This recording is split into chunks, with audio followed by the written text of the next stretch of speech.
It's 9:05. Good morning, everybody. I could see some of you, but not all of you. Everybody is very shy today. Welcome to the West San Gabriel Valley Realtors new member orientation. This is going to be 2 hours for me for the first part, and the second part will be regarding CLMIS. And so with total, I think it's 4 hours for you. Be patient. I know it's kind of something that we have to relate to you. It might be boring to you, but just listen out. I'll be talking to myself for the next 2 hours. Okay, it's a little bit difficult. Just to let you know that I'm doing Zoom from my home, and I do have dogs. So in case they bark, I will mute right away and stop them from barking and come back to you. Okay, so I apologize in the beginning if my dog go crazy and bark somebody walking on the street. Okay, so let's start. And I want to again welcome you. I'm so excited that you are here with me, so I won't be alone by myself. Okay, let's go. So let's start the next slide. So the first part is going to be about ethics and telling you a little bit more about us, about CAR, about NAR. So my name is Ling Chow. I am currently the president, and also I was a past president in 2010. I am born in Taiwan. I am a realtor since, 1994 or 95, somewhere around there. It really tells you my age. And I am currently as a vice president, so I have duties of MLS committee. I am the MLS committee chair and many other committees as well that I am on. So the first portion is going to be the ethics and letting you know about our local association, CRNAR. And part two is going to be about multiple listings. And that's basically talking about CRMLS rules. And your instructor will be Leon Townsend. He's coming up on the second part. Okay, to receive orientation credit, you must stay for the entire orientation program. Attendance will be monitored via Zoom during the outline training session. In order to receive your new member orientation, refund you must also complete the NAR Code of Ethics training for the new member. So please visit the www.nar.realtor and click on Education, then Code of Ethics training. And then for the new member, then click on Take the course now and follow the prompts. NAR is abbreviation for the National Association of Realtors. I don't know, maybe you had to sign in first, maybe you had to log in first. I was there last night and it seemed like they want me to log in first. So double check with that. If they want you to log in first, please log in. So every association have their mission statement. And our mission statement is, our mission is to advocate and enhance the interests of realtors, to promote and adherence to the realtor code of ethics and professional competency of the members, to safeguard and preserve private property rights, always mindful of the cultural background within communities.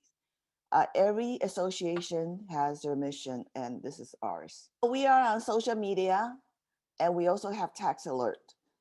Facebook is at WSGV.realtor. Instagram is at WSGVR. YouTube is at West and Gabriel Valley Realtors. And WSGVAR introduced a new text message service for updates. So text WSGVR to 72727. We also have Twitter and at WSGVAR, and also our website, it's WGVAR.com. I think the text message really helps. If you want any update, they'll come to you on your phone so you can take a look at it. And WSGVAR.com is our website, but we're changing our website soon, hopefully this year. We used to be West San Gabriel Valley Association of Realtors. We took out association. So right now it's WSGVR, but our website is still with the AR. Oh, you are a membership with us. So you're a realtor membership. Did you see that realtor with the R logo on the side? That means it's a trademark. You have to join the association in order to receive that trademark that you are allowed to use realtor. So we are the West San Gabriel Valley of Realtors, and we are local. We're here. We represent 5 cities, which is Alhambra, Monterey Park, San Gabriel, Rosemead, and Temple City. And currently we have about over 3,000 members. CAR represent the California Association of Realtor. Abbreviation is CAR, means car. Sometimes we call it car, but it's not the car you drive, okay? It's a California Association of Realtors. They have about over 200,000 members at this time. I think more than 220 maybe. It fluctuates during the market down and market up. And NAR is the National Association of Realtors. So it's we abbreviate NAR, and they have about 1.2 million throughout the whole United States. We are very large, one of the largest associations in United States. Top 5 things you need to know about realtor trademarks. Remember I talked about the R behind realtor? R means the member of the National Association of Realtors. So member can use the realtor trademark within the limitations. Non-member may not use the realtor trademarks. Design standard for realtor mark must be followed. The realtor marks can be used on internet and in marketing as long as you are a member. So for more information, please visit the www.nar.realtor, and then you can go into logos and trademarks. So you might want to ask why it's so important to have a realtor trademark versus a non-realtor. So if you use that R, we basically know you are a realtor member of the local, state, and nationwide member. And based on the R, we know that you're bound by the code of ethics. Oh, the website is wsgvar.com. Is that what you're asking? Okay, member benefits. So we have free or low cost education class. We have a lot of free education classes. We have one of the most education classes locally. A lot of people, we're proud to be known for that because we feel that education is very important to our members. We have Zip Phone Plus training, which is happening next Monday. You're welcome to join that one. It's a free. It's 9:30 to 12:30. CRMIS metrics training, 45 hours license renewal, commercial seminars, residential purchase agreement, training, etc. Because of COVID-19, WSGVR offers an array of online training classes and training videos. These video library can be found at our website as training videos. So you're welcome to take a look at it. Exclusive member discount. Education courses, you can visit our website and see our member benefit. Go to www.car.org. You're welcome to go in and take a look. There's a lot of information there. You have to sign in, okay? When you sign in, they will ask you for your NAR number. We call it a NERD, and NAR member benefit, which is www.nar.realtor. We have a lot of discount for FedEx, DocuSign, buying Dell, buying Spring rental car, etc. There's a lot of information besides all the special membership discount. But you're welcome to go in. It takes a little while to look at it, but it's quite more information. Sometimes you got to go back and look again and again. I see there's a question on chat. Let me take a look at it. Going to next page. Member networking. So we have Member Appreciation Week. That is kind of on hold because of COVID. We cannot meet anymore. Large crowd cannot be meeting. Networking at MLS Breakfast. Every Thursday morning, we at 9 o'clock we have Zoom MLS Breakfast. When COVID is over, maybe we can have live at our association. We have Caravan. Caravan is a way of saying looking at listings. You visit on Thursday morning, and informative meeting every Thursday. We have a lot of meetings. Cultural events such as Lunar New Year, Cinco de Mayo celebration, and Global Festival. We just had a Chinese Lunar New Year celebration yesterday morning. We have special event for Christmas holiday celebration, July 4th celebration, and Veterans Day celebration. Besides education, we also like to party. Member services. Real Estate Service Center offers sign, writer, flags, flyer holder, shoe cover, real estate books, gifts, pen. Most of them has a Realtor R logo on it. So that's why it's a little bit different than what you can buy outside. Color, black and white flyer printing services. We are very inexpensive compared to Office Depot or any other office supply store. So 06.06, 6 cents, in other words, page of black and white and 30 cents for color. You can email your what you want to print first, and when you come over, you can pick it up. So you can email to membership@wsgvar.com. We will ensure your printing is available when you come over. Because of COVID-19, our offices are closed. However, you can shop online and pick up the association.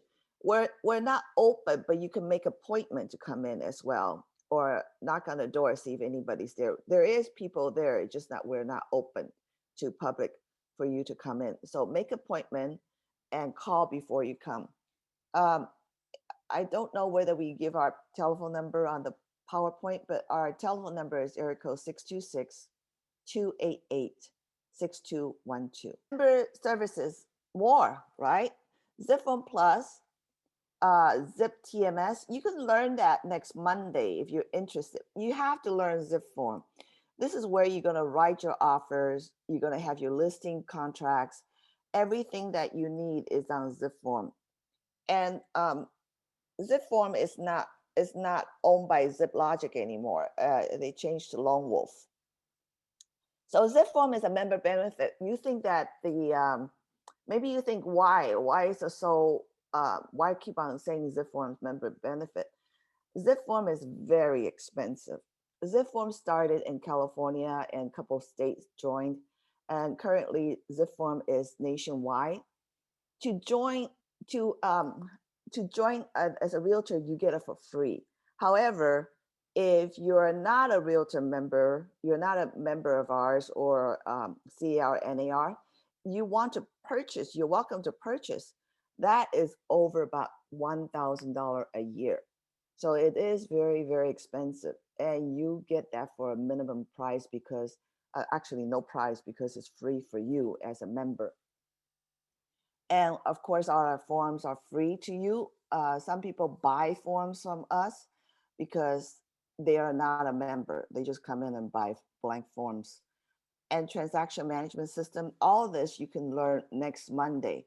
I highly recommend all the newcomers to go to the form because that's one of the most important items that you will probably need in your real estate professional time here.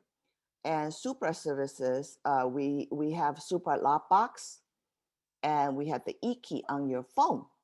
So Supra is you have to join monthly. I think it's about $14 or $15 a month, and the Lockbox is not free. Lockbox is quite expensive. However, I think we're probably one of the reasonable price within throughout the whole association. around local association. So please call the office at 626-288-6212 to purchase Supra product. I'm not sure if you have to be go through orientation in order to have your e-key activate. I'm not quite sure about that. I see some question. Hold on, please. Okay, going to next slide. Professional development. So National Association of Realtors family designation. If you see a lot of people with on their business card with a lot of abbreviation, you want to know what they are. They pretty much took the class and they've been certified to use that designation. So ABR is a credit buyer representative. So early for me, I'm so sorry. ALC is a credit land consultant. CCIM is the Certified Commercial Investment Member. CCIM is a lot of people do CCIM. If you're in commercial, you want to concentrate on commercial real estate, CCIM is a great way to go in. And CCIM is actually, I think, one of the most expensive one to get certified. Each class is about I think you finish all the classes, you're going to spend roughly about 4,000 to 5,000. And every year renewal is quite expensive. And to get the certification, you have to make or you have to sell a certain amount of commercial property in order to get the certification. And CIPS is Certified International Property Specialist. Is something that a lot of us has because we feel that we're doing a lot of international buyers and sellers.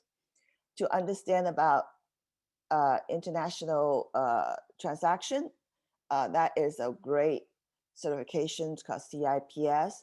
That costs about, I would say, depends on the time, 5 classes, 5 days. It's about, depends on who's offering it. Sometimes they have specials and sometimes they don't. I had it back in 2009 and 2010, and that was most expensive class at that time. I think we spent quite a lot of money, and every year you still had to renew on this. And if you're into management, you can certify yourself as property management. You can certify yourself as a real estate broker manager, certified residential specialist. A lot of people are CRS. You see that on the abbreviation, and also counselor of real estate. I don't know which one is that one, but and continues. We have GAA, General Accredited Appraiser. Green is the easiest one to get. I think it's only 1 day. GRI, Graduate Realtor Institute. That is, I think it's 12 classes, and every class is about $100. That is something that a lot of people are very proud to have destination of GRI. PMN is for Performance Management Network. RCE, Association Certified Executive. That it's not us, okay? We're realtors. So that one, certified executive, is someone who runs the association. RAA, Resident Accredited Appraisal again. SRS, Seller Represent Specialist. SIOR, Society of Industry and Office Realtors. SRES. SRES is Senior Real Estate Specialist. If you like to work with seniors, there is some code and rules so you don't violate that. If you're interested in doing that, that's a 1 day class. I think it's 2 class, I'm sorry. But that's pretty interesting to have if you like to work with seniors. More, my gosh, more. AHWD, At Home with Diversity. BPOR, Broker Price Opinion Resources. A lot of people get that one.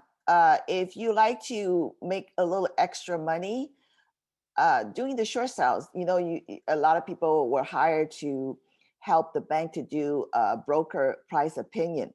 So sometimes banks will hire you to go out to see how much the house is really worth and a broker opinion. So if you're interested in doing that, you're welcome to C-RETS, Certified Real Estate Team Specialist, ePro. ePro is easy, cutting edge technology. MRP, Military Relocation Professional. If you want to work with military services people, you're welcome to do that. There's a lot of interesting things there. PSA, Price Strategy Advisor. RENE, Real Estate Negotiation Expert.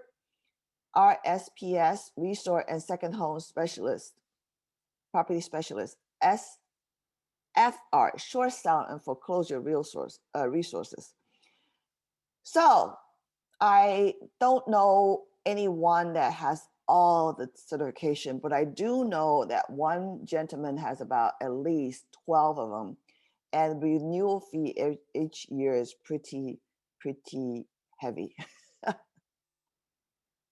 Commercial services, over 85 commercial members. We have a monthly commercial seminar pertaining to current and relevant topic about commercial real estate industry, market, and the rights of the property owners. The commercial seminar are free to member and non-members. We have monthly training on commercial tools such as MLS, realtor property resources is RPR training. We don't, it kind of got stopped on the realtor property resources because I trained that one. It's, if you're interested to take a look at it, it's NARRPR.com. That's the website. It's a NAR nationwide information about property. So you can probably search Florida, New York, all the wonderful states. Somebody say, hey, you know, I'm looking for a house and so. You can search it and see who's the listing agent, and you can refer that property, your client to that property. Annual training on residential development and land use series. We did that. It was a great program. Commercial marketplace free network event for commercial realtors to pitch their property, doing monthly commercial seminar and webinars. That one we kind of stopped because it used to be doing that at the association. So more information about WSGVR commercial services, you're welcome to visit our website. 2021 board of directors. Every year we have new people that's joining on the board, and these people are elected by members like you. You're welcome to vote for our directors. Currently, Mindy Ye is our president. Brian Chen is the president-elect, which means next year he'll be our president. I am the vice president. Lorraine Clark is the treasurer. Yember is secretary. Giuseppe Viziano is immediate past president. Sil Rudar is director. Thomas is director. Thomas Wong. Sean Zhen is director. Nanette Ong is director. And Pauline Lam is the director. So this is our current 2021 board of directors. Our committees, we have so-called the standing committees and we have special committees. You are welcome to join our committees. At the end of the year, our association will send you an email saying, would you like to join some of the committees? If you feel that you can help us and you like to learn more about committees, you're welcome to come. And we really meet once a month. So the standing committees are education, finance, grievance, ledge, membership and special event, multiple listing services, which is the MLS committee, with which I'm in the chair, professional standard and strategic planning. So the special committees are affiliate, bylaw rules, global business council, that's we're talking about international orientation, which is this committee, premises, Sergeant at Arms, Young Professional Networks. So Young Professional Network is really YPM. If you are young at heart, there's no age limit.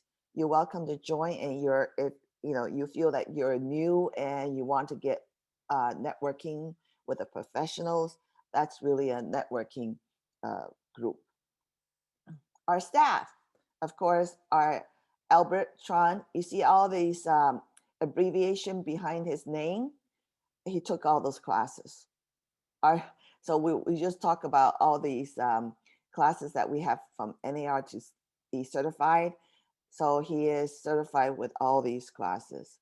And Angelica Morales is the lady that's helping us today. She is the operation manager. We have Karen Snow. She's our accountant. Belen Bolaros, communication event manager.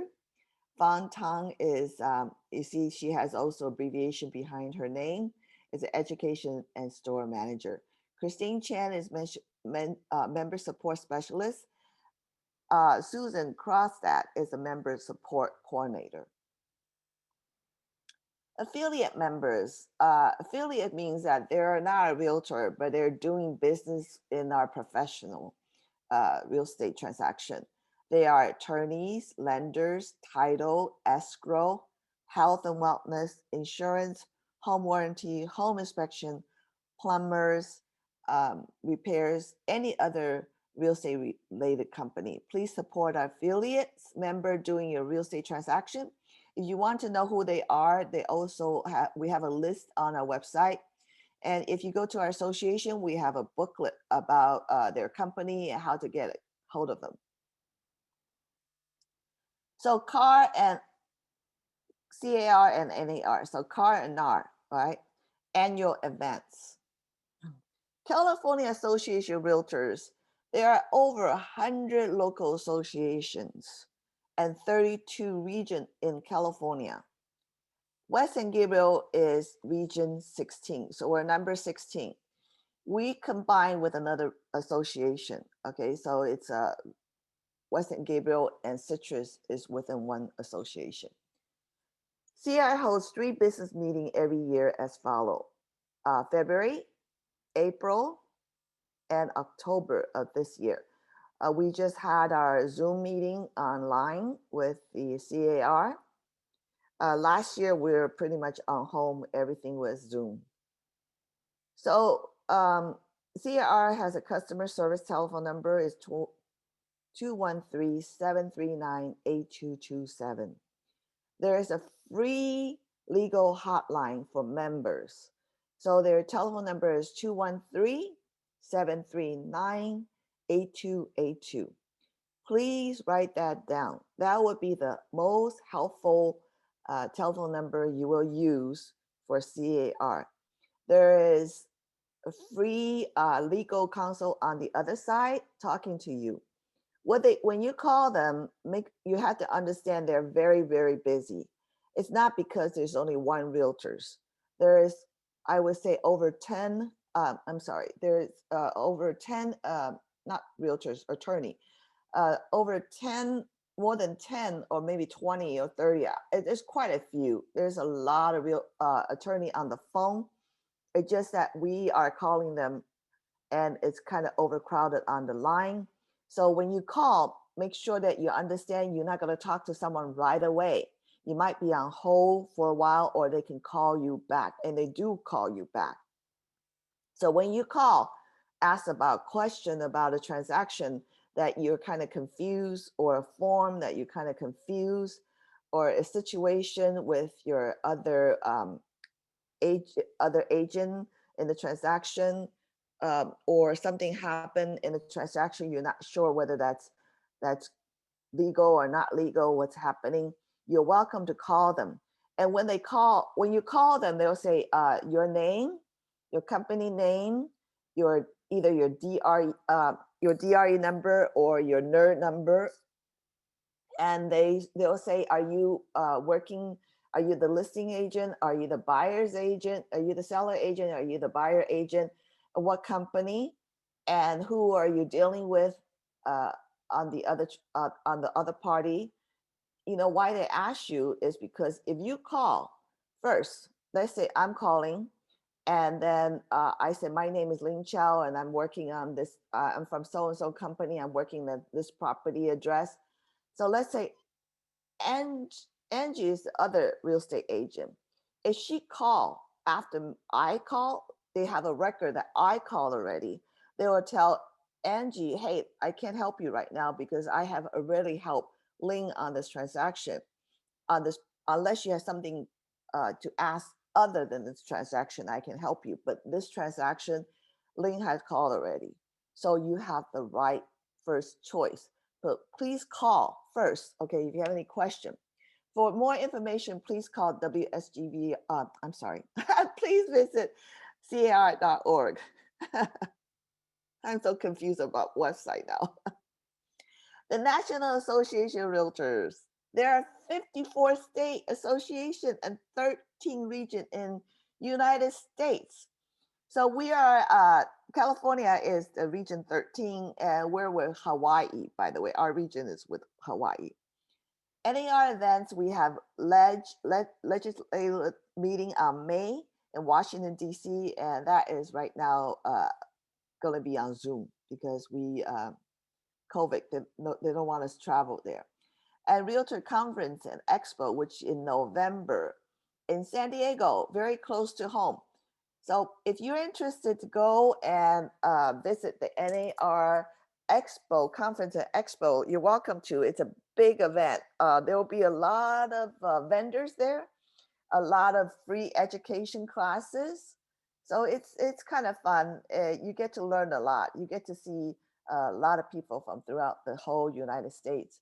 I met someone once from Florida, and he was telling me that their property was booming. I said, why? What's going on in Florida? Apparently, there's a lot of people from north that's moving to south, and during the winter time, a lot of people go down there to live for the winter period. They call what they call this some kind of bird. They call them the flocking birds coming down. But very interesting. Please go. Okay.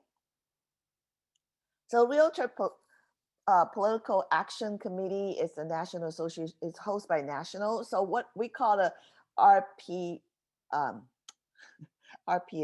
Hold on just a second. Let me go to the next slide. Did I bore you guys so far? Are you guys still with me, or you guys fall asleep already? I only see one person video, so hello. I only see a lot of names. I don't see anybody. Everybody's too shy to show me their face. Yeah, everybody's still, I hope I'm not on I call the radio mode. You turn on the radio and left me here alone. Okay, so what is RPAC? The Realtor Action Committee, Political Action Committee, is to raise and spend money to elect candidates who understand and support their interests, basically our interest. The money to accomplish this comes from voluntary contribution made by realtors like you and me. These are not member dues. This is money given freely by realtors in recognition of how important campaign fundraising is to the political process. The RPAC does not buy votes. RPAC enables realtors to support candidates that support the issues that are important to the professional and livelihood. So we donate, voluntarily contribute quite a sum of money, and there's a lot of realtor member that contribute a lot of money every year. And I'm always surprised that they're doing so much. Some people contribute up to 10,000 a year, and some can contribute throughout their lifetime. So it is something that it helps to promote and tell our candidate what we support. So what is, here is the RPAC. We're going to see a very short video, okay? A very, very short video. I'm going to play, it's about less than 2 minutes, okay? Tell me if you... The issues change, but they never end. We fight something and we are victorious in that fight, and 2 years later we find that it's back on the ballot. We have to constantly fight that battle, even sometimes behind the scenes where our members aren't really realizing we're still fighting that battle every day. whether it be flood insurance or interest rates or FEMA, property taxes, capital gains, 1031 exchanges, they all impact some aspect of our business. Taxes on services, things that we oppose. RPAC helps us fight for those issues. The issues that we fight are constantly evolving and changing. Every year it's something new. We can never give up. We can never slow down. We have to always be there and be present and make sure that our voices are heard. You can have everyone being happy. You can almost see the finish line. You never know when that one unexpected thing's going to happen that's going to change everything. And investing in RPAC helps you be at the table to fix it when it does. As issues started affecting my business, my investments grew. And the more that I learned about it, the more I wanted to be involved. Get involved, whatever level you can, whether it be $15 level or $30 level. It makes a difference, and you'll start seeing the results. You'll become engaged and help our legislators and elected officials understand that you care about the issues and want to make it a better environment for real estate.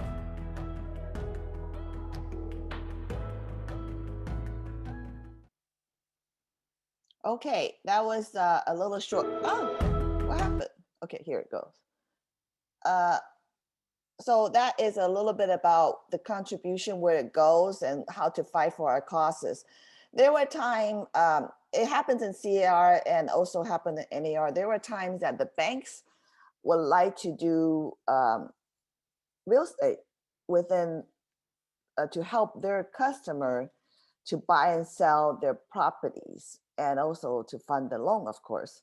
So Bank America was one of them. I don't want to name names, so scratch that out maybe. But that was something we fight for. Okay, so what is RPAC? So it's introducing its Realtor Political Action Committee. It's introduced benefit, voice, exclusive member benefit, information, education, helping realtor and community, evaluation, future and close.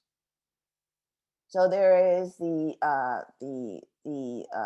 amount that people contribute. So you see that Platinum R 10,000. Yeah, I do know people do that.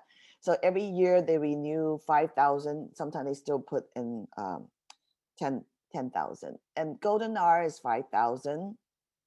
Crystal is 2,500. Sterling is 1,000. And the President's Circle is 10,000. And they really, there's a lot of people I know that's President's Circle. Golden R 4,000, and the others are the renewal fee, Crystal and Sterling. So if you want to contribute, please do, because it does help our political action committee and help us to fight for causes that we believe. And Realtor Action Fund is for the California Association of Realtors. Is one of the most important service organization real estate provide in presentation for the halls of government. Realtor Action Fund, RAF, raise money to advance the goals of our Realtor Political Action Committee, is PACS at local, state, federal level government.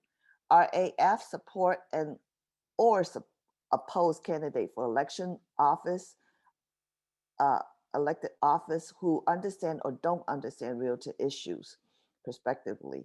So we do use the money, and if we believe that this person or this government official or this candidate that's running is supporting our causes, we will help them to move up. And here is the money that we contribute. You're welcome to contribute. The very basic is 20 and 49 and 148. So this 148 is the true cost of doing business.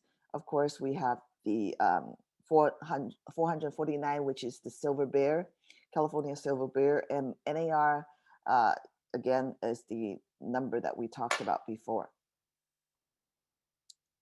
Okay, realtor safety, very important. You know, one of you, maybe you don't know it, one of our professional is very, you have to think about safety, especially when you do open houses alone, or you're showing homes, or you taking a stranger in your car to show homes, or you're going to a property that it's empty and you're with a stranger because you don't know this person, you're showing homes to this person. or you're opening up doors as a listing agent to a stranger. So we are very, very cautious about doing this, and there's a called realtor safety. NAR has a wealth of resource to help agent, broker, and their association better understand and education each other about safety risks they face.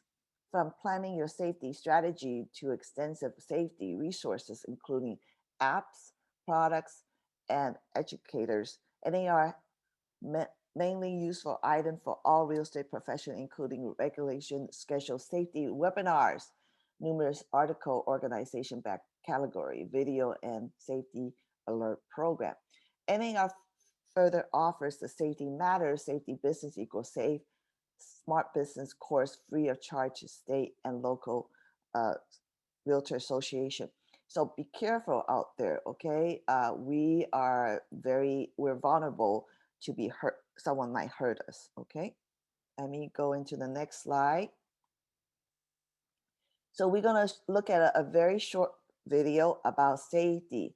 Please watch, because I do know some people got hurt doing open houses, and some people got hurt opening up doors.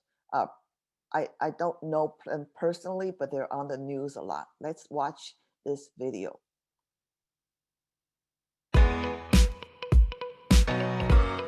As a real estate professional, you are in a unique position that most working professionals never face.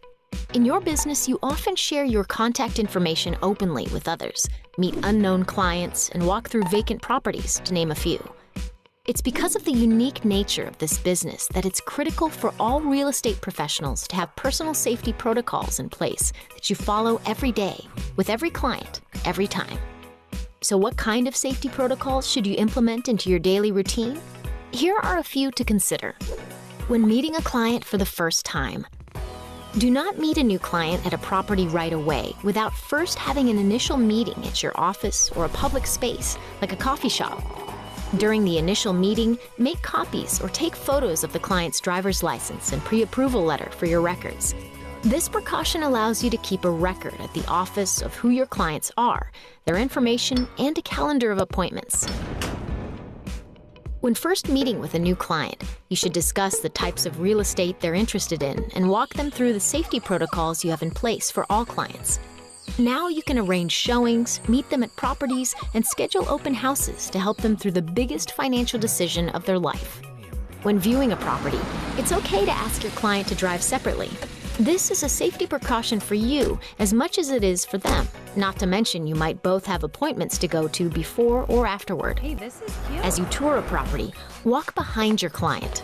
This routine safety measure allows them to see the room first and make their own impressions. Many agents do not go into attics, garages, or basements as an additional safety measure. But encourage your client to look around and let you know what they think.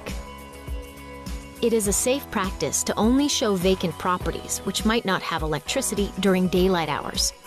This allows you to see what safety hazards may exist, like a loose floorboard or any defects the house may have. It's got potential. When holding an open house, advise your clients to board their pets and remove jewelry, family photos, credit card receipts, artwork, prescription drugs, and any other valued possessions from the home in advance of the open house. This is just one way to look out for your client and to keep their property and belongings secure. Keep a record of who entered the house by asking everyone who walks in the door to sign in with their name and phone number or show a photo ID. There is something to be said about safety in numbers. Consider bringing along a colleague when holding an open house. If there are several potential buyers walking through the home, even better to have 2 agents on hand to answer questions and keep an eye on things. Safety is an important part of real estate. Be prepared and follow the protocols and processes that have been put in place to keep you and your clients safe. For more information and additional resources, visit www.nar.realtor/safety. Thank you for watching this short video. You might, oh, hold on. Okay, you might think that we're kind of overdoing the realtor safety, but it is very, very, we're very vulnerable, especially when we do open houses. And try not to do open houses alone. If you're doing an open house alone, make sure you're not wearing any valuable. and hide your purse somewhere. Don't leave your purse or your valuable on a table, because if you get busy, you never know what's going to happen to your valuable items. Some people like to put laptop on the table. You might it might disappear if you get very very busy. And the other thing is, I never go upstairs with someone that I don't even know. So if they want to go upstairs, they're welcome to go upstairs, but stay close. Make sure you know how to exit fast, and put your car key in on your body. Don't leave it somewhere. So in case you have to run out the house fast, at least you can go into your car. So all these little niches that I have experienced throughout my life. Um, be careful. Okay. One time I was years ago when I was doing open house, and I'm a single mom, so I brought my daughter, and she was in the corner watching, reading and watching books, videos at that time. And she says, "Mommy, I have to go to the bathroom." So I said, "Okay." So I went in the bathroom with her. And when I opened up the door, there was a man standing there at the bathroom door. I screamed like crazy, and the guy screamed like crazy. So we both screaming like crazy because I forgot to close and lock the front door when I went into the bathroom with her. And he almost had a heart attack, and I almost had a heart attack. So remember to always be careful what you do. And there was also a situation happened that this lady was doing an open house on a second story home, and she had a couple guys walked in, and she was so happy and showing them the house. And she went upstairs and said, "Oh yeah, I want to show you the upstairs master bedroom and so and so."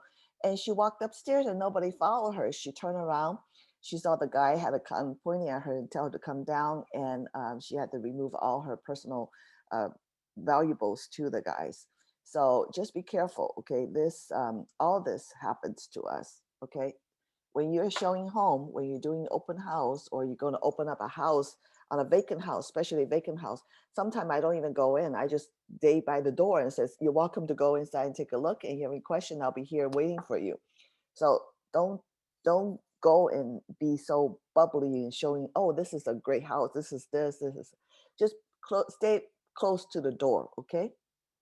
That's my little personal experience in my life. Okay, so code of ethics.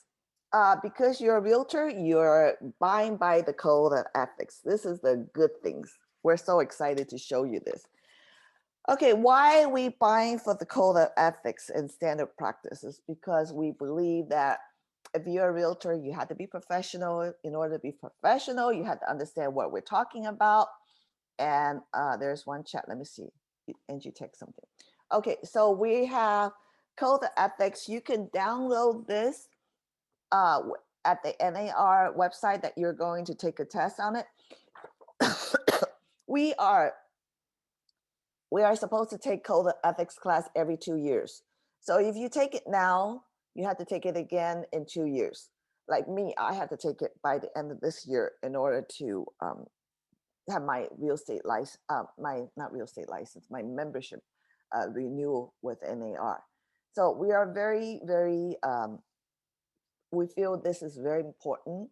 And why do we feel code of ethics? We're buying, because you're a realtor, you're buying by the code of ethics. So what does that mean when I keep on saying that you're a realtor member versus licensee? Okay, so, you know, you guys know how many licensees there are in California alone? We have about over 400,000 licensee. They are people who is appraisal, attorneys, loan officers, and you are full-time real estate professional. So there is so many people that, or people who just want to be, I know someone who like to get all the license, like my ex-brother-in-law, who has so many, he has a broker license for 40 years and never did a deal. And all this year he keep on renewing, but he doesn't do any real estate transaction. I guess he just like to have the, realtor license.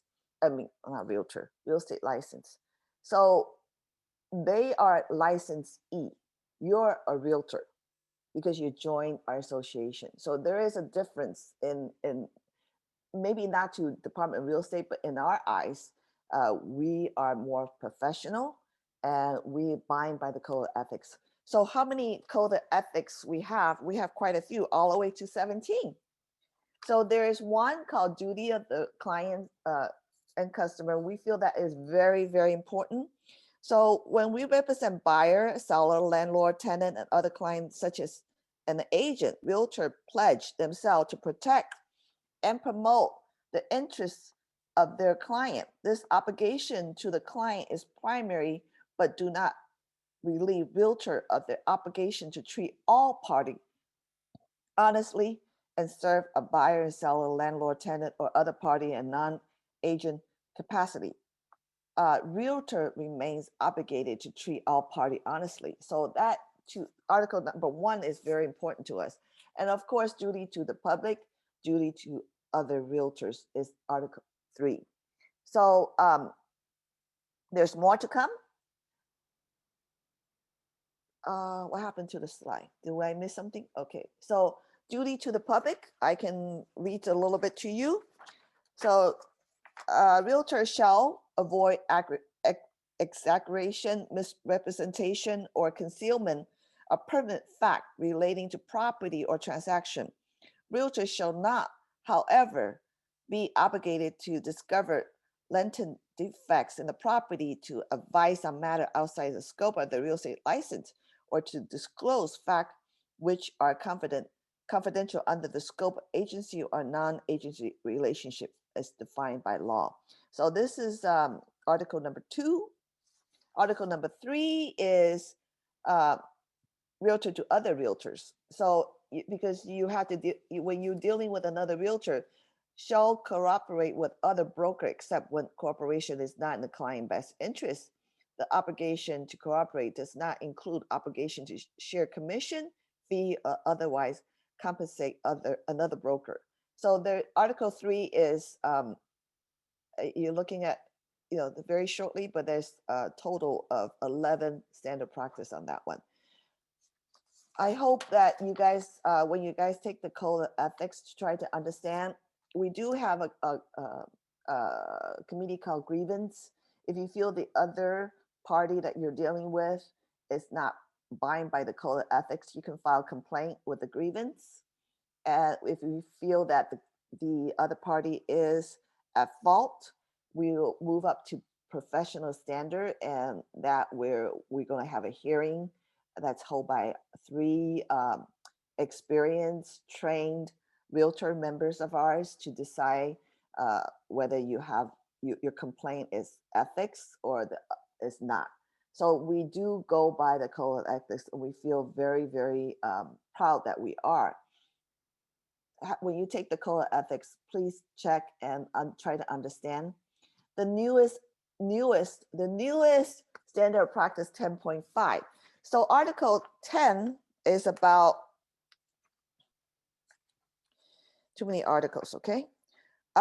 Duty. So article 10 is about equal professional service to any person for reason of race, color, religion, sex, handicap, family status, national origin, sexual orientation, or gender identity. So this is very, very because of last year what happens in the United States. NAR feels that we should bind by the standard of practice 10.5. So 10.5 is something new. In last year, November 13th, the NAR board director voted to make some significant changes to the professional standard policy. The changes went into effect immediately upon enactment by the board.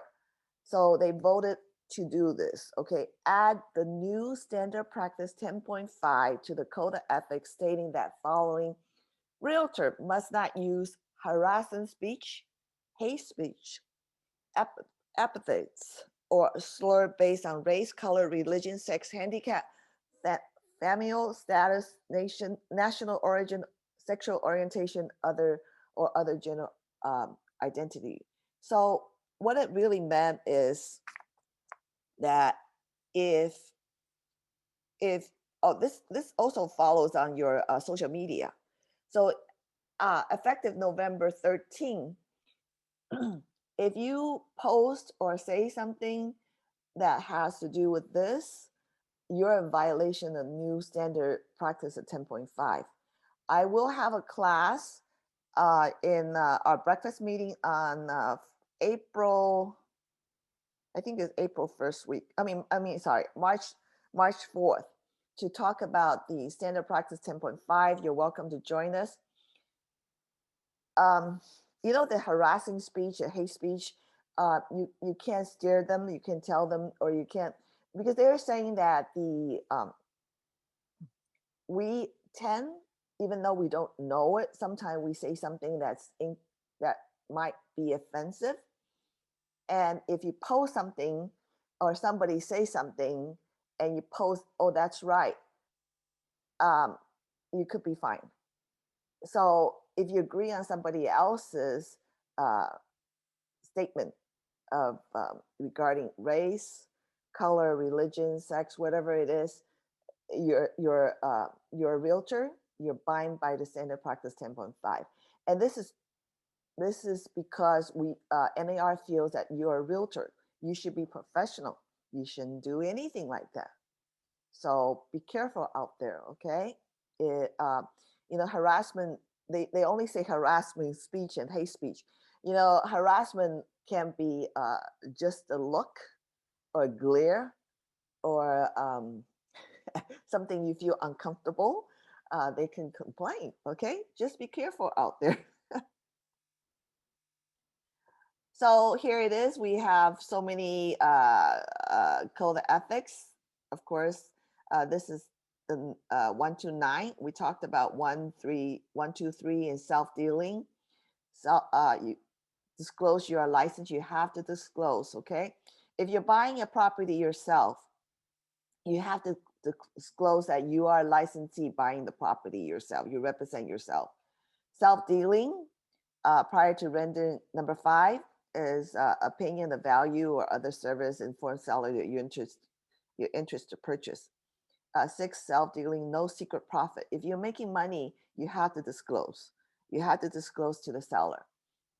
7 is dual compensation, disclose to all, client consent. So everybody has to know that you're a dual transaction. 8 is trust account records. 9 is clear written documentation. Give copy at signing. Okay. 10 to 14 is duty to the public. Fair housing, we talked about, is number 10. 11 is professional compensation. I'm having problems saying words today. Meet the standard of care of each specialization in which you provide services. 12 is truth in advertising. You make sure you are a true and accurate picture, okay? You can't put a picture of a house that's beautiful and it's great. It's like a luxury home, and when they actually go there, it's a shack, okay? 13, unauthorized practice of law. 14 is duty to cooperate with a professional standard, okay? By the way, 11, which one is it that you have to understand that DAR require the first contact of anything has to have your DRE number on it. Okay, so make sure that on your business card, on your flyer, on your open house sign, all have to have your DRE number on it. First contact. If you're first contact to the public, you have to have your DRE number. Article 10, Article 15 to 17, duty to other realtors. False, 15 is false or misleading statement. 16 is you cannot interfere with agent-client relations of other. So let's say if you, I have the listing and you went to talk to my seller, that's a no-no, okay? Or I talked to your buyer, that's a no-no. If you have a relationship with with a client and another realtor trying to talk bad about you, saying, hey, Ling is not a good realtor. She doesn't know what she's doing. That's a no-no. You cannot say those, okay? duty to arbitrate commission dispute. You have to talk about commission dispute on that one. Too many articles, tell you the truth. Sometimes I'm confused too. So, but that's a class you guys have to take, okay? We don't take a break because when we at the association, we'll take a picture. So that's what we usually do. And that's a class that somebody had before. And I know a lot of people on there. Are we taking a break? Excuse me. Yes, so this concludes the first part of the new member orientation. Only 1 hour? Yeah, I told you it goes pretty quick when we're doing Really? it. I thought mine is 9 to 11. Okay, let me ask the people if they have any question before I go. Do you guys have any question, or did I make you guys go to sleep? I thought I talked a lot, and I did not know that it went through so quickly. You guys have any question for me, or are you guys still awake? Are you guys on radio mode? Come and join me on Thursday breakfast meeting. Thank you. Thank you. Come and join me on Thursday breakfast meeting at 9 o'clock. I thought I talked a lot, and it's only 1 hour. Yeah, our new member orientation, usually the first part is everyone introducing themselves when we're in person. So that takes up, a lot of time, and I apologize to everyone. We're not able to do that here virtually, but please do not sign off. We are going to take a 15-minute break, but please do not exit the webinar and come back in. Remember that we do track attendance, and you do have to attend for the full presentation in order to get credit. There will be a poll at the end of the 15-minute break for you to take, signifying that you are present. It is 10:08 now. We'll round up to 10:10. If everyone can be back at 10:25, that would be really great.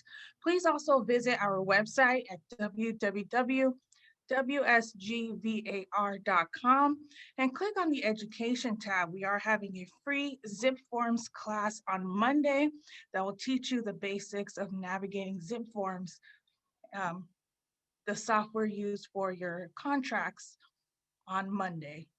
Thank you all. We will see you here at 10:25. Okay, thank you very much. And I thought I talked a lot, but it was 1 hour. That's it. I usually can talk 3 hours if you guys want me to. So good luck, enjoy, and welcome to our association for the brand new one, and welcome to start a second career. Some people are doing a second career again. So enjoy. And if you see me somewhere, say hi to me. If not, goodbye, everybody. Okay, thank you so much. I hope everyone enjoyed their break. I am going to launch a poll. Please, if everyone can please mark their attendance by just telling me I'm here in the chat box, that would be very helpful. And in a minute or so, Leon will go ahead and start his presentation. If everyone could just put here in the chat box, that'd be very helpful. Thank you.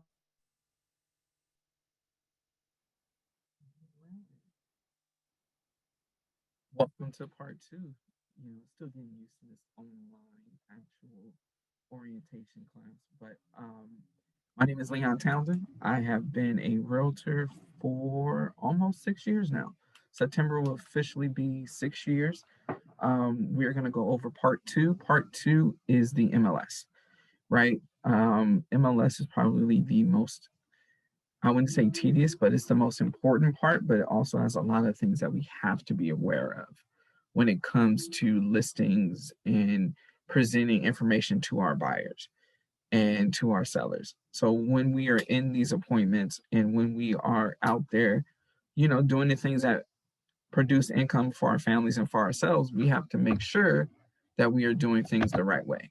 So that gets me, which is the fun part of doing this. So before the MLS was actually created, there was a prehistoric, as we call, ancient way of learning about listings. We would have a book, literally about the size of a dictionary, in every city. So it doesn't matter if you're in any one of our 5 cities or Los Angeles or Montebello or Carson, right? Each city had their own book, which gave a detail of all the houses in that city and which ones were available. But here's the tricky part. That book would only be updated, if you are lucky, twice a year. So you could be looking at the book, your client may like a house, but that house sold 4 months ago. So how could we find an efficient way of actually going through and updating ourselves with what's on the market, what's been sold, what's been expired, what's been pulled off or withdrawn, or what's on hold, right? Thus the creation of the MLS. So the MLS is not West San Gabriel Valley. They are two separate entities. So here's the thing that a lot of people don't realize. They think that the association runs the MLS. The MLS runs itself. The association allows you to have access to the MLS with your dues payment. So remember, they can answer questions about the MLS that is basic, but the actual function and everything in depth of the MLS, they cannot really answer because most of them do not actually experience or use the MLS. You can utilize our MLS classes that'll give you more in-depth training on it. So the MLS was created for you to have blanket unilateral offers of compensation. So in layman's terms, everyone has the same chance to place the same offer per client on the same property. So it doesn't matter where you are from. It doesn't matter where your clients are from. They have the same access to information that you do to make their same offer opportunity, right? So it also allows for an orderly correlation and dissemination of listing information. So all of the stuff that you would need to make an educated presentation to your buyers, as well as make an educated presentation to buyers from your seller perspective, is supposed to be in the MLS, right? So it also helps us with our duty to serve our clients and to serve the public. That is predominantly in our code of ethics as a realtor. So that's why the MLS is so important. So hopefully that makes sense, right? Now, the MLS is open to any active realtor member. So if you are a realtor member of any association, as well as here, you have the possibility of using your MLS. Anyone who is licensed as a broker can become a participant. So what that means is if you're a broker and you're not under the affiliation of West San Gabriel, or you don't have like realtors underneath you, you can actually just become a participant. Or if you are a salesperson who's not a realtor member, you can become what we call an MLS only subscriber. So you are just utilizing the association to use the MLS privileges. So if you are under someone that is a participant as a broker, you can only be a subscriber. Think of that as you're subscribing to your favorite magazine. You pay the magazine, but you don't have any other communication. You just are paying to look through and send stuff to potential clients, right? So on top of that, what we do now compared to before is we have a weekly networking breakfast. Before pandemic, it was in person. It would be every Thursday morning at 8:30, where someone would lead the meeting. You would have opportunity to be face-to-face with other realtors and other affiliates in the industry, where you will get updates, donuts and coffee, right? But it'll be updates about things that are specific to the realtor industry right now. We still do that now, but it's virtual and it starts at 9. Before pandemic, there would be a list of homes that you could see that are on the market that you could potentially take your clients to during open houses, right? Now you can just pitch your properties and be by appointment only because of the pandemic. So everything is all virtual, as you guys are probably used to now. And all in-person things are now either off-site or postponed. So we also do a commercial breakfast meeting, right? Before that, it would be in person, second Tuesday of every month from 12 to 2. You guys are all realtors. You guys have all passed the test. So you can, if you wanted to right now, be a commercial realtor. So if you wanted to learn on the differences between commercial and residential, you can attend the meetings that are virtual. Same thing. It's commercial properties, opportunities to network, and educational things that help you be a better commercial realtor. That is available to you during these meetings. So the commercial one's monthly. The breakfast meetings, if you still want to call it breakfast, if you haven't eaten breakfast, is every Thursday morning at 9. So distinct difference between the two, but they are both useful. I encourage you to attend them at least once, because you never know who's going to be there. You never know what you're going to learn.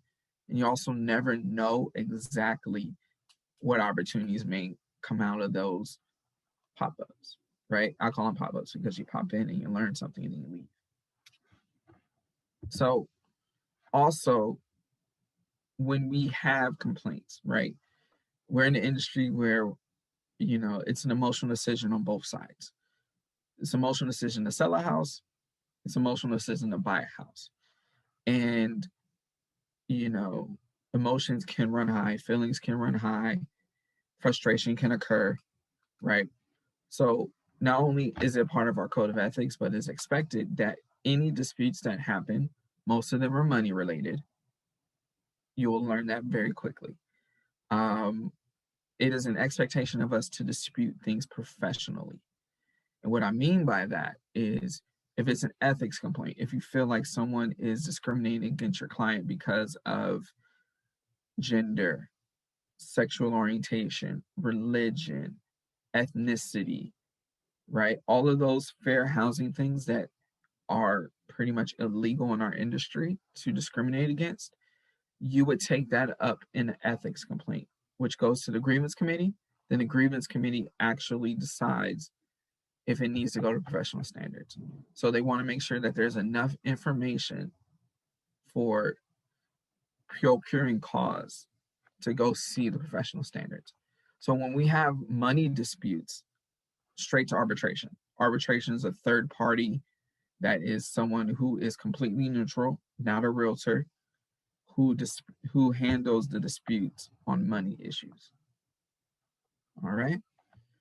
Hopefully that is clear. So this is the breakdown on how our differing complaints actually go. So arbitration, right, goes straight to professional standards. Then it goes either to a review or no review.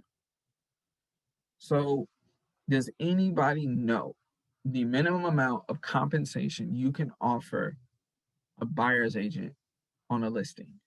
So I can rightfully place in my commission on the listing side that the buyer's compensation would be $1. Obviously, nobody's going to do all of the work of a purchase for $1. So you can dispute the compensation on the broker side. That is something that you can do. If there's an issue after what's agreed upon in the MLS, right? So if the MLS says 2.5% and the listing agent tries to knock it down to 2%, right? You rightfully have an arbitration dispute because in the public information in that listing, it says 2.5%. Now, if you don't willingly give up that commission, right, it's arbitration. But if you willingly give up that 0.5%, you can't dispute it. Okay? And then this is the breakdown of our ethics. So ethics, like I said, go a little bit more, just because ethics are, I wouldn't say lesser, but there's a potential for way more consequences of actions depending on what they are. Okay. So the disciplinary proceedings against MLS members. You guys are all realtors now. You guys are all a member of this board, so you're all MLS members. So breach of any duty of membership is grounds for discipline. Now, if you are convicted of a court or any felony or any crime that, which we call moral turpitude, which is basically a deliberate breach of the law, right? Real estate law and the legal law are completely different. You can be found guilty in real estate law for something that you've done, right? But in legal law is completely different. So if you're found guilty of a crime legally, theft, anything like that, you are pretty much on grounds to lose your license, right? If you get a DUI, that is an automatic, termination of your real estate license. Automatic. So if you are violating real estate law, it is not going to go to a criminal court system unless you're going to, small claims court. But most real estate law infractions are not legal infractions unless it's violating antitrust, right? The Sherman Act or things like that. So we have to remember that real estate law and legal law are different unless the two are combined, which usually involves money, large amounts of money. So that is something to lead into this, right? Antitrust law, just because identity theft, wire fraud is on the drastic rise. So you have to be aware of everything, right? You have to make sure your clients are aware of misspellings of things in emails, because that's how wire fraud starts, right? If you look at a subject and the escrow instructions are not spelled right, if the subject is spelled incorrectly, there is most likely a chance that that is a fraud email, right? Escrow will tell you when they are sending instructions, and they will tell you if it's encrypted. 99.99% of the time, it's an encrypted email where your clients have to log in separately with a unique username and password for those instructions, right? So be aware, tell your clients to be on the lookout, right?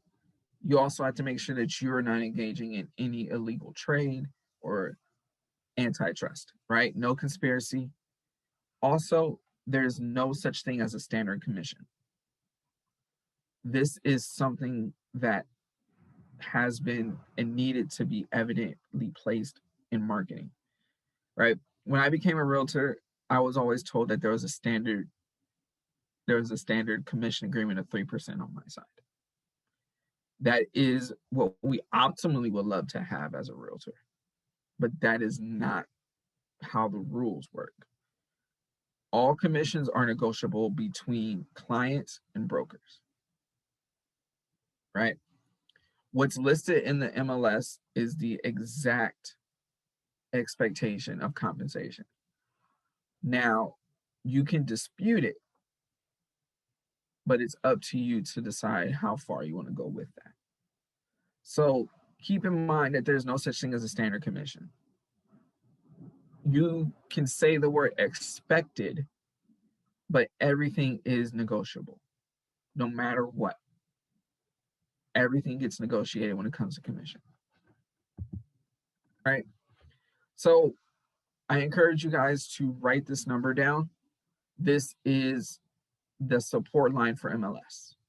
So if you have specific questions related to the MLS, call this number. The board will give you this number if you call the board, because they don't know how MLS directly works if there's an issue. So write down this number, screenshot it, take a picture, it doesn't matter. Keep it in your phone. So if you have issues with your MLS, they will help you. These are their hours. So they're open Monday through Sunday. And CRMLS is who we use. It's the largest MLS provider in the United States. So write this number down. If you want, we can give it to you again. But any questions, any issues you may have with your MLS, call MLS directly. All right. So the mission of the MLS is through local member associations, just like ours, West San Gabriel, to provide the most affordable, reliable, and convenient listing technology service available, and to provide products and services that support realtors in maximizing the use of product data to achieve business goals. Right? We have specific income goals that we want to hit every year, right? That's important to us all, right? We got in this industry hopefully to help people, but by helping people, we make money. So the best way for us to be of help, assistance, and growth for our clients is to maximize our MLS usage, maximize the opportunities that it gives us and the products that are presented to us. Right? So this is the coverage map. So it might be a little bit hard for you guys to see, but this, the dark blue, is all of the ones that are participating. So all the information that, let's say Pasadena or Glendale or San Dimas, all of the information that they are putting in the MLS, we can see. So you can get a hold of the listing agent, you can get a hold of the actual compensation for representing the buyer side, you can get a hold of all the information that you need to make a educated decision for your clients to help them do that. The data share is a little bit different. Data share is similar to how clients would view properties on like Zillow. You have certain amount of information. You know the address, you know the price, you know the listing agent, and you know the capability of showing. It's a little bit harder for you to get more information like title and things like that, because on some aspects it's not always available there. But you can get the information somehow, some way. You just have to go a couple extra steps. And the yellow, which I really don't use, are just, you still have access to the information. They're just restricting on how much information they're giving. So as you can see, it covers a lot of the areas of California.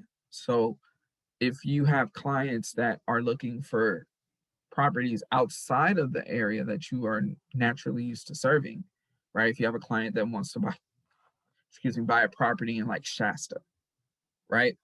Your MLS grants you access.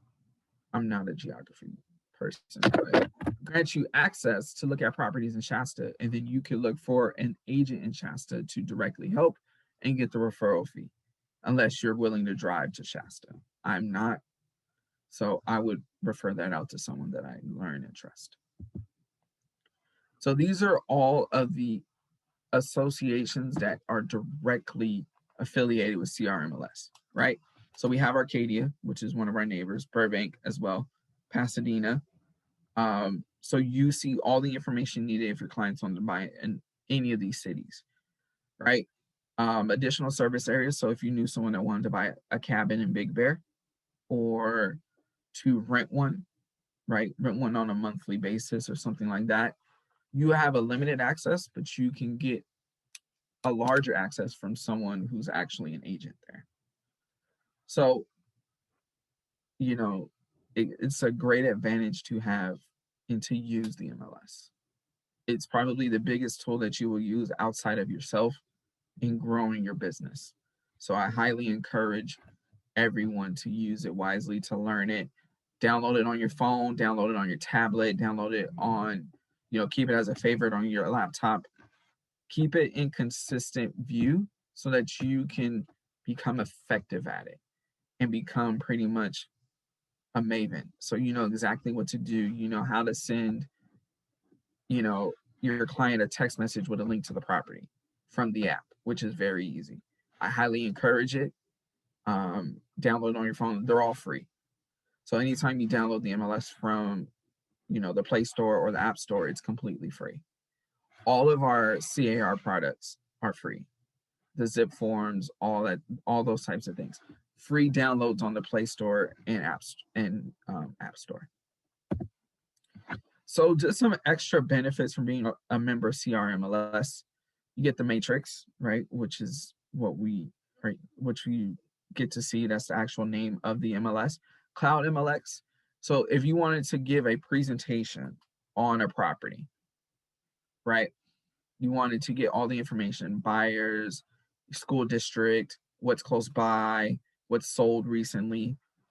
That in Cloud CMA, you can put that all together into this nice report. You can get it binded on your own or put it in a sleeve. But it's a in-depth view of that neighborhood, of that home. So you get to see exactly everything that's going on in that neighborhood, what the school district is like, what the homes that have sold before. If there hasn't been any homes on the market in the last year, so you know it's a hot neighborhood, it's well desired. These are all free for you, right? You get market stats, you get property watch. So if you want a client who missed out on a home in Arcadia in the same area, you can put a property watch on so they automatically get alerts when another home in that neighborhood that they really want to live in is available, right? MLS Touch is very similar to the app, so you can do some of the same things. If you want to learn about what the rates are going to be, so that you can send, hey, John, conventional rates for you are 2.3. If you were to go FHA, Pam, it's 2.875 today. So they would get a flyer in their email with the lender that you prefer to use on all of the mortgage rates to purchase a home, right? So I encourage you guys to use HomeSnap as well. HomeSnap is these are all great marketing sources just so that you get more color, more professionalism, more direct, so your clients can see everything that's necessary to help them purchase a home. And all of these are free. Now, if you want to go the higher route and go beyond to start marketing and things like that, there will be a cost. But the basic fundamental use that most people use is free. So just some benefits for you guys to utilize. Also, you may have heard about showing time. That's where, if you are a person that shows a lot of properties or has a lot of listings or a lot of clients, and you're setting out times to actually go show them properties, you can link that to showing time, where it allows you to set up times and see and get alerts on when the homes that they want to see are available, right? If you only want to work with new builds, right? New home constructions, you have New Home Source Professional. If you want to if your clients ask you about property taxes, have they gone up? Have they gone down? You can access Realist, which is literally inside of CRMLS, right? RPR, which is very similar to Cloud CMA, allows you to get a full report of homes that are in the area, school districts, what the home used to look like, when the home was last sold, all of those types of things. Lion Desk is a CRM. So if you don't have a CRM to keep track of all your clients, you can utilize that as well. Remind is this unique tool that is a predictor based upon certain statistics, what homes in certain areas are going to go on sale next. So they look at a variety of different things that are indicators of when a home may go on sale, may go on the market. So they look at school districts and a bunch of different factors. It's a complete algorithm, but it's a predictor of what homes in an area will sell again, or the soonest, or the fastest, or all of those. So they use all of these different equations and expressions to determine what homes are going on next and the ones that you should targeting and marketing. Also, for being a member of West End Gabriel, you also get Real Satisfied, which is it's a service that allows you to get reviews on your business. So it allows you to get reviews on how you treated clients, and clients can write confidential reviews, or they can, submit their names that they want, and you can post those reviews. And then you also have FHA Pro. So if you have some clients that may be first-time home buyers and may not have down payment and all that type of stuff, or they want to buy a condo or a townhome, FHA Pros, you can, it allows you to enter the address of that facility, and it'll tell you if it's FHA approved or not. So, when it comes to buying a townhome or a condo, there's a lot of things that they have to go through. And FHA Pro could tell you immediately just by tapping in the address if it can, is, or could be FHA approved. So you don't have to go through, you get all that information before you would even have to go show the property and write the offer, and then learn later that they can't purchase that property if they're going to use FHA. So Lone Wolf is the actual provider of zip forms. Zip forms used to be just a CAR set of documents, but they sold the rights to Lone Wolf. But you can still use them. I encourage you to study that too. Zip forms is definitely online. We have monthly live zip form trainings. They use, they're online now, obviously. So they're through Zoom as well. I believe there's one coming up this Monday, right, Angie? Or is it next Monday? I believe it is this Monday. I encourage you guys to go, just because once you learn how to be more effective using zip forms, you will literally cut your time by, I would say, 75 to 80% writing an offer, so that you can do other things in your business that produce income. Even though writing offers lead to income, you want to make sure that you are maximizing your time. You don't want to spend an hour to an hour and a half writing an offer. I can write an offer in 7 minutes. Actually, I think I've gotten that down to 5 now. So you want to do that because it'll allow you to help set up templates and all of these different things that maximize your success. 1 second. I don't think so. That's okay. Never mind. Sorry about that. And also, one thing to be aware of, if you guys have not experienced this already, there are specific guidelines that we have to follow when it comes to the pandemic when we're showing homes. If you are in a listing, if you are a buyer's agent and you're walking in a listing and you don't see that picture, report it, because that picture is supposed to be posted at some point that is visible for everyone that is entering the home. It is also in zip forms as well. Everything you need to know. Also, I encourage you guys to look at your emails. Now that you are members, you can get the weekly coronavirus updates, which allows you to see all of the changes, all of the things that need to have happened, and updates on inspections and what forms to use and all those types of things. So I encourage you guys to keep looking at those emails. They come in every Tuesday and Friday from CAR themselves, and they're very helpful. So I really encourage that. So I hope you guys just don't delete any emails from CAR or from West End Gabriel. I encourage you to look at them first, at least open them before you delete them, because majority of them have information that's pertinent and important, or you might learn something new. So I wouldn't necessarily just delete them. I would just go ahead and read them first to see if it's pertinent for you. So also for doing showings, if you are doing showings, make sure that you are not walking into an open house or a showing that is open to the general public. Report that person. You should always have an appointment in advance.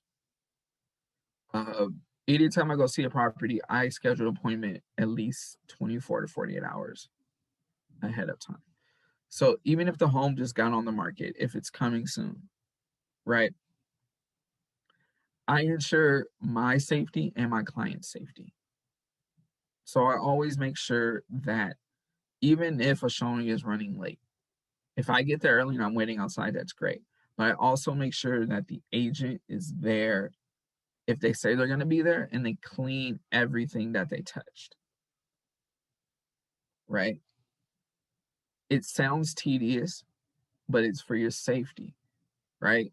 Also, make sure that you have a PED form signed. If you look in zip forms, there's about 9 different versions of it. Honestly, they all pretty much say the same thing outside of the title. So just make sure that you have the right one. So there's one that is for if you are the buyer and you're walking into a home that's occupied.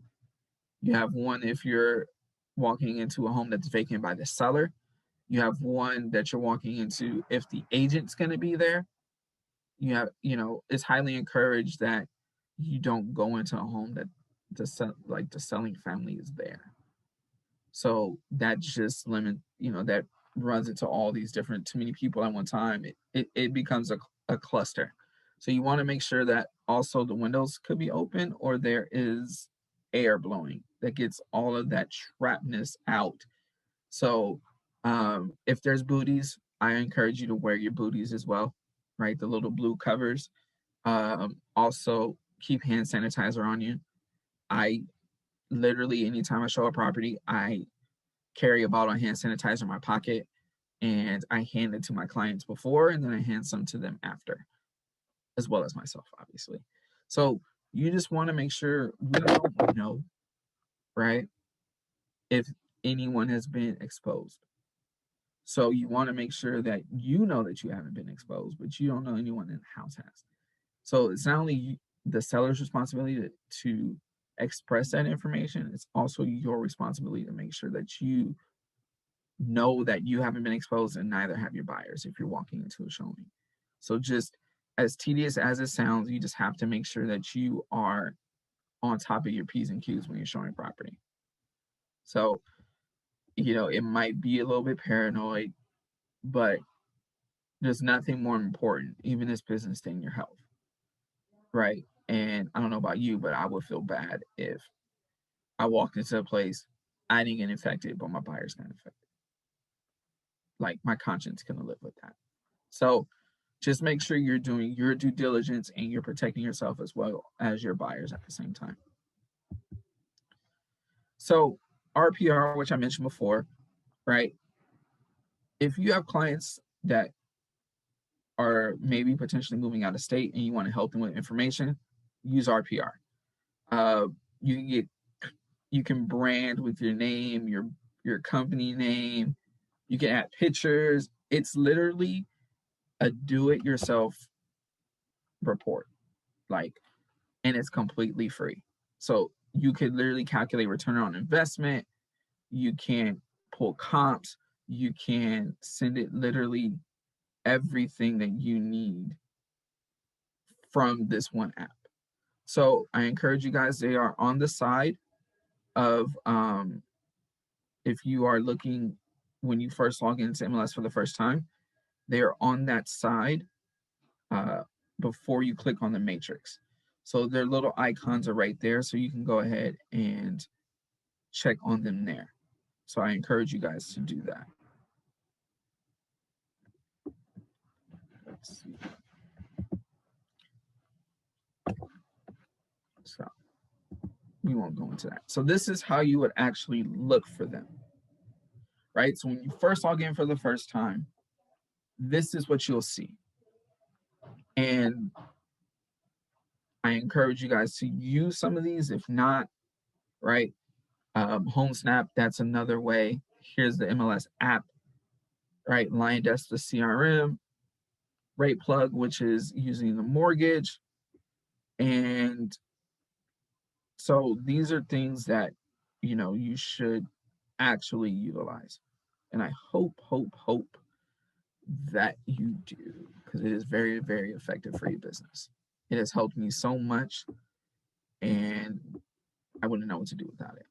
So we get updated regulations on CRMLS consistently, at least once or twice a year.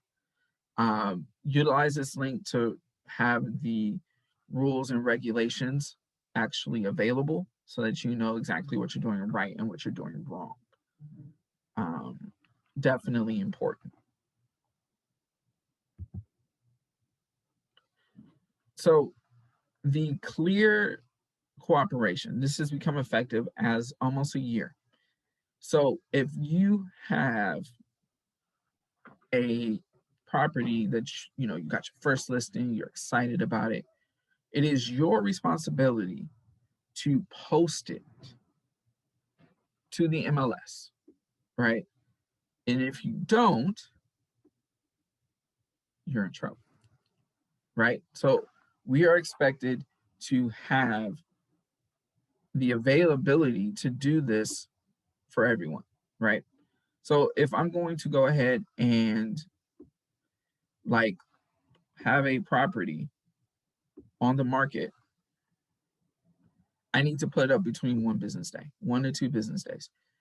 And that's anything, right? Naturally, you want to make sure that if you're going to put marketing out, it needs to coincide with the MLS, right? You can put it in coming soon status if there's an issue or something like that, but it needs to be public if you are going to create marketing for it.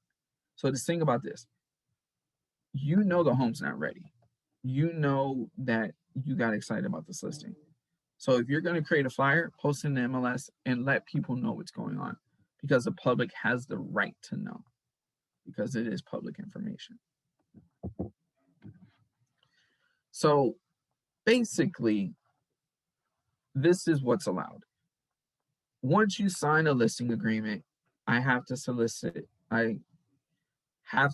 it to the MLS on the system, right? Now if you guys have looked in your MLS, there's specific amounts of there's specific statuses. You have coming soon, which is the newest one. You have hold, you have active, you have closed, you have pending, you have withdrawn. Coming soon is the one that you can use specifically for something that is a definite physical issue. So what I mean by that is, let's say it needs a new roof, right? You need to repaint. You need to clear out the living room, for example, right? There's some foundation issues that you're aware of, right? All of these things that are definitely issues that could prevent the home from being sold,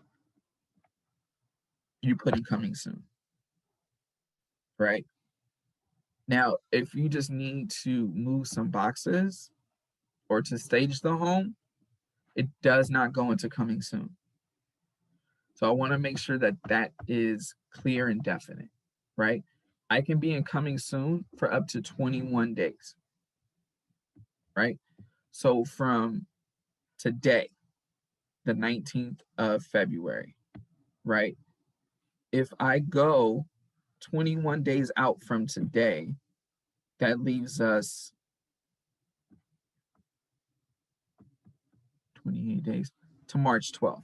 So I can have my property that I'm going to put on the market and coming soon to March 12th. After March 12th, the system automatically puts it in active.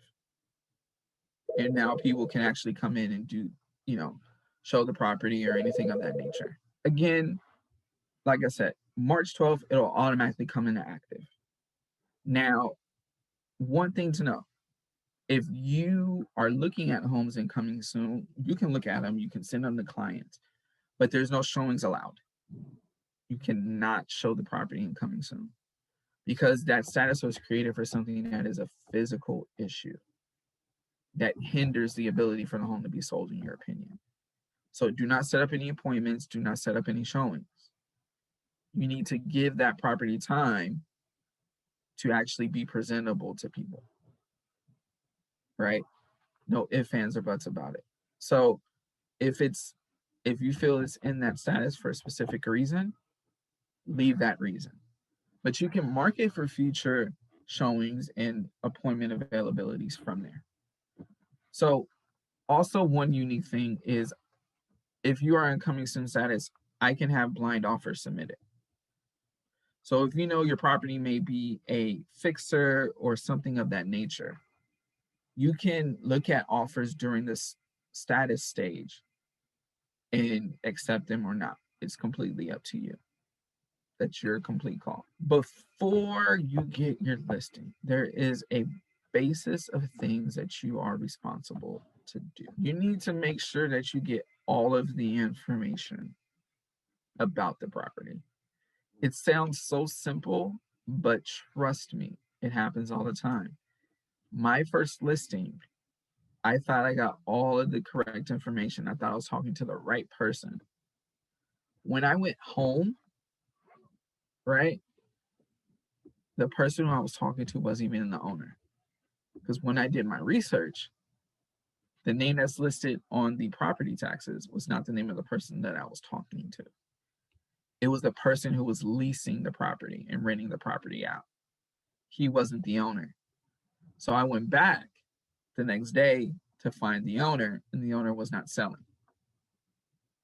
So you have to make sure before you do anything that you're talking to the right person, for one. But you also need to make sure that you are having the correct information. And the website has everything that you would need to put for your listing.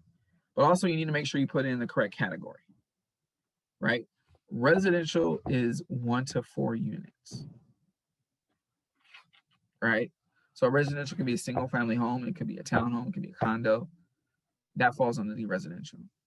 Residential income can be 1 to 4 units as well. Usually if you see 1 to 4 units, you're good. It could also be a second home of your client. So it's a home that your client is not actually living in. It could also go under residential income. Residential lease is a home that is for lease, or it may potentially be for purchase.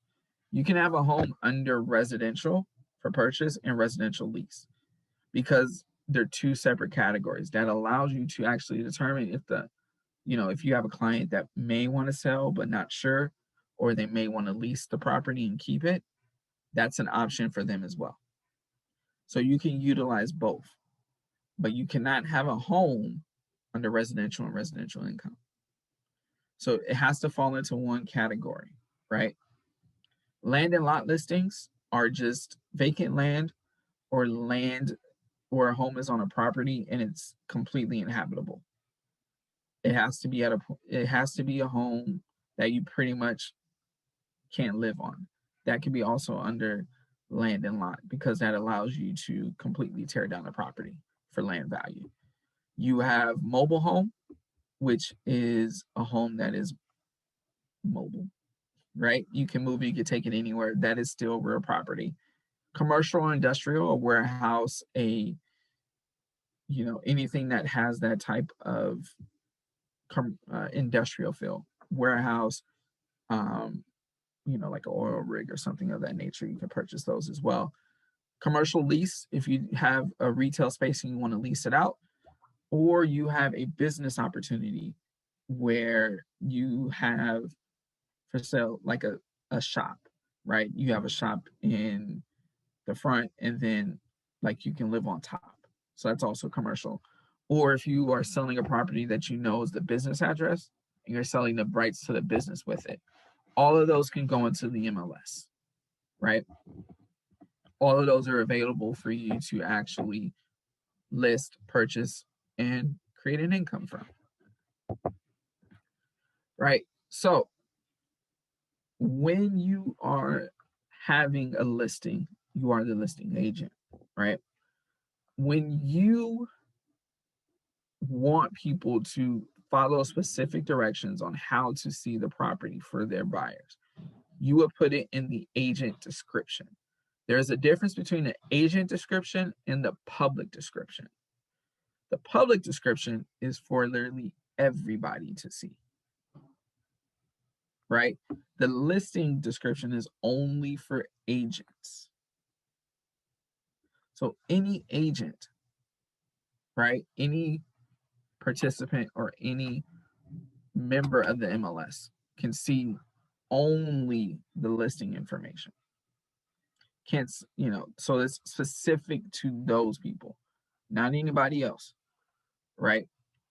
So anything that you want the agents to follow, you put in the listing agent description. appointment only, call first, super lockbox code, vacant, go direct, right? All of those informations you put in the listing description. The public description is what everyone sees. So Redfin, Zillow, Trulia, MLS, right? You don't want your lockbox code going in public description because you can't keep track of who's going in. So if someone is there, right? Damage happens, you can't keep track of it, which means who does that fall back on? You. So to eliminate all of this, remember to notice the difference and distinction between property description and agent description. Because property is public. Agent description is private, only to agents, right? So make sure that that's where you put your contact info. Do not put your contact info in the public view. It'll only hinder you again as well. Also, lockbox, that's the Supra. Hopefully you guys have heard about this or aware of it. That is where you can automatically get into a property just by paying the service. So hopefully you guys are utilizing that. And you've seen it before. It's a little blue thing with a little hook on top, right? So also one thing to recognize, right? It is expected for us to be on top of our listings, to notice information, to keep updates of status. You will get an automatic email once you put in information, right? So if you get a listing, make sure the first thing you do once you get all that information is you take a picture. Because if there's not a picture uploaded within 48 hours of that listing, it's a violation. And there's a fine. Or first one's just a warning. Then it gets fined. And then it keeps going. And keeps going. And it keeps increasing. So it happens. It is consistent. And after a certain point, it becomes a brand new violation. So the fines just keep adding up. So do not, think that it doesn't, because they will consistently add up. They will consistently add up, and they're pricey. Very pricey. So make sure that the email address you use, you have consistent access to it. Also make sure that you correct it in time, because if you don't correct it in time, it's a new citation, right? Also, if you, let's say, do this, right? You let a listing expire. So you've been trying to sell it for 6 months and nobody's purchased it, right? Because in your agreement, you have the listing for 6 months. You can determine how long you want the listing to be. But if you have 6 months and CRMLS sees it's on that 6 month, like it's coming close to that day, and you don't update the new agreement so that you still have the listing, that's a violation as well. Also make sure that, once that escrow closes, you go in and put sold.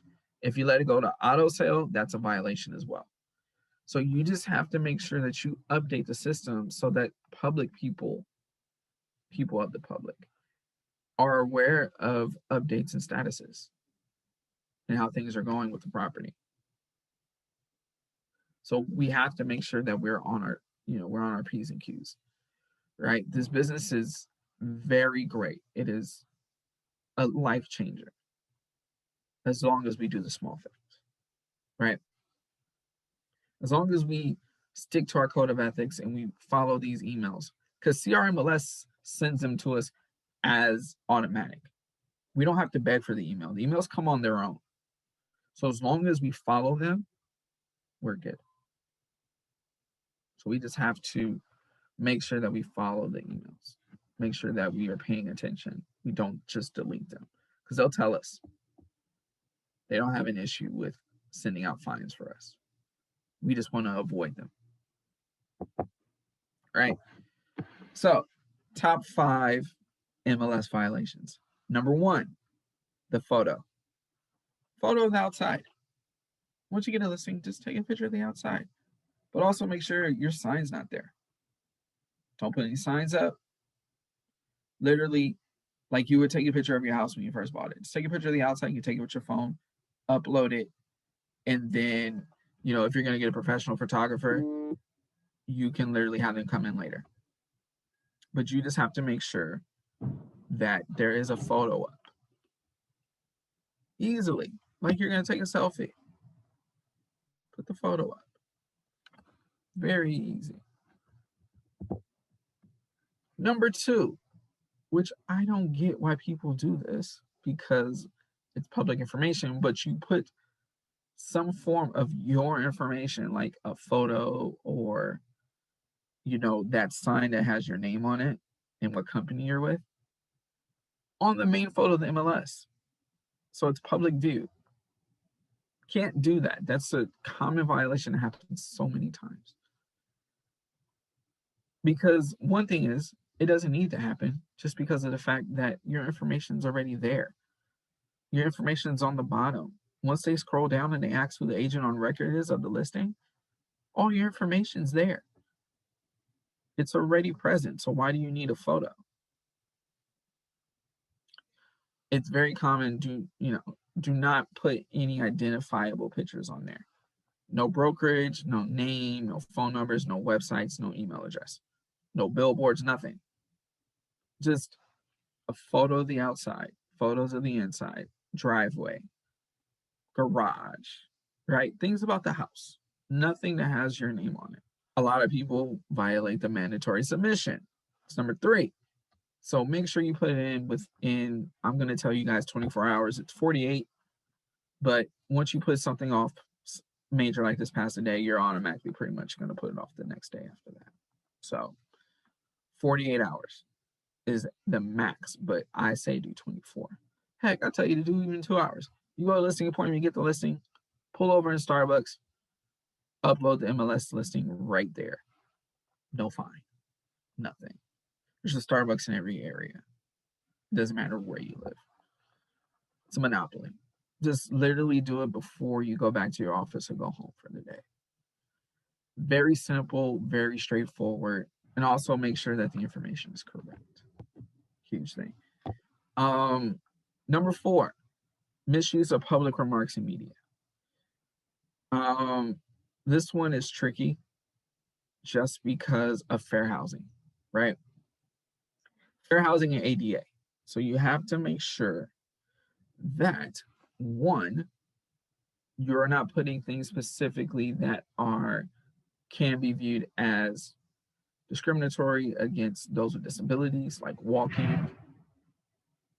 So do not put walking distance, or do not put anything specifically like Chinese market, right? Put the name of the store.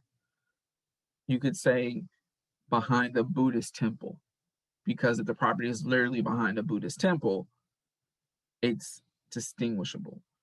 So you want to make sure that you put things up that do not violate fair housing or ADA, American with Disabilities Act. It happens way more often than you think. It's probably the most common. That's why it's one of the top 5. But it's very, very easy to avoid, right? If you're going to write a property description, if you have kids, right, write like you're writing to a kid, like a 5-year-old. Don't necessarily have to put like this red house, but put things like this home has 2 stories. It is within close proximity to so-and-so elementary school, Whole Foods, Ralph's, right? Notice I didn't put walking distance. Notice I didn't put, what else could be, a running distance. I didn't put anything like that. Proximity, close distance, things that are just generic, that doesn't put anyone in a bind, because it is a touchy subject, right? Fair housing is a major issue, so is ADA, right? So why are we going to eliminate people from viewing our property because we did that? Not only is it a violation, some lines of some stricter disciplinary actions and consequences. So when you have a listing or you're viewing a listing, there are MLS writers that help you. Also, if you're worried about a description, ask another agent or ask a broker. They will tell you exactly what's good to write, what's something that is presentable, something that is not in violation, and you'll be surprised how easy it is to do so. I know this seems like it's a lot, but we can do this. Like, we can avoid those touchy subjects just by generic descriptions that still give great detail and bring a great light to the properties that are on the market. And the last one is accuracy of information, right? Make sure all the information you have is important and it's correct, right? Tax ID number or the APN, correct address, correct owners, right? All of that has to be correct. So make sure before you leave that you have that, right? So make sure that that is present as well. Common things to avoid and deal with. They're going to happen, but just make sure that you are on point and aware of them.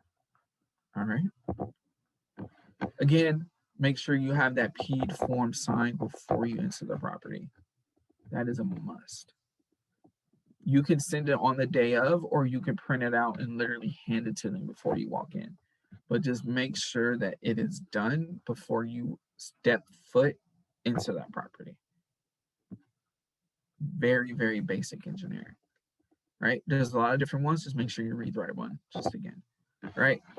So also one thing to realize, if you have a listing, the most secure way to do is to have a super lockbox.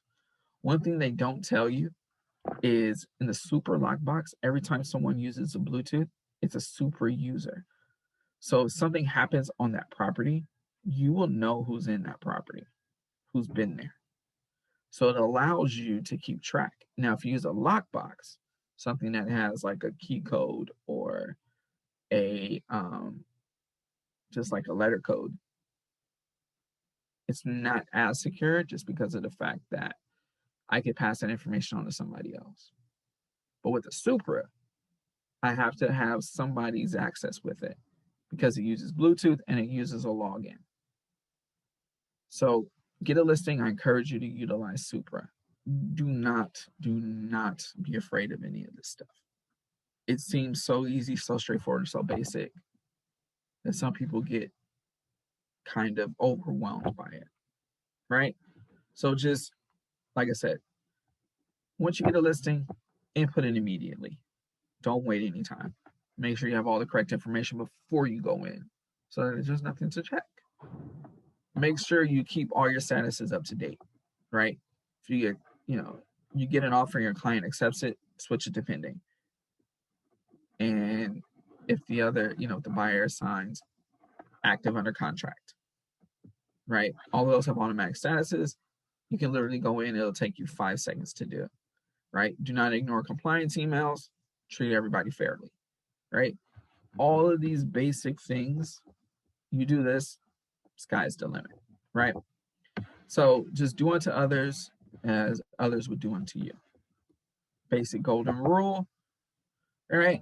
Again, I'd like to welcome you guys to a very lucrative career. Obviously, that's why you got here, because if you didn't, then you wouldn't be here. So let's have some fun and enjoy ourselves. Any questions? I don't either. Thank you so much, everyone, for joining the new member orientation. As a reminder, you must have attended the full presentation in order to receive credit. You must also complete the new member code of ethics training in order to get your orientation refund.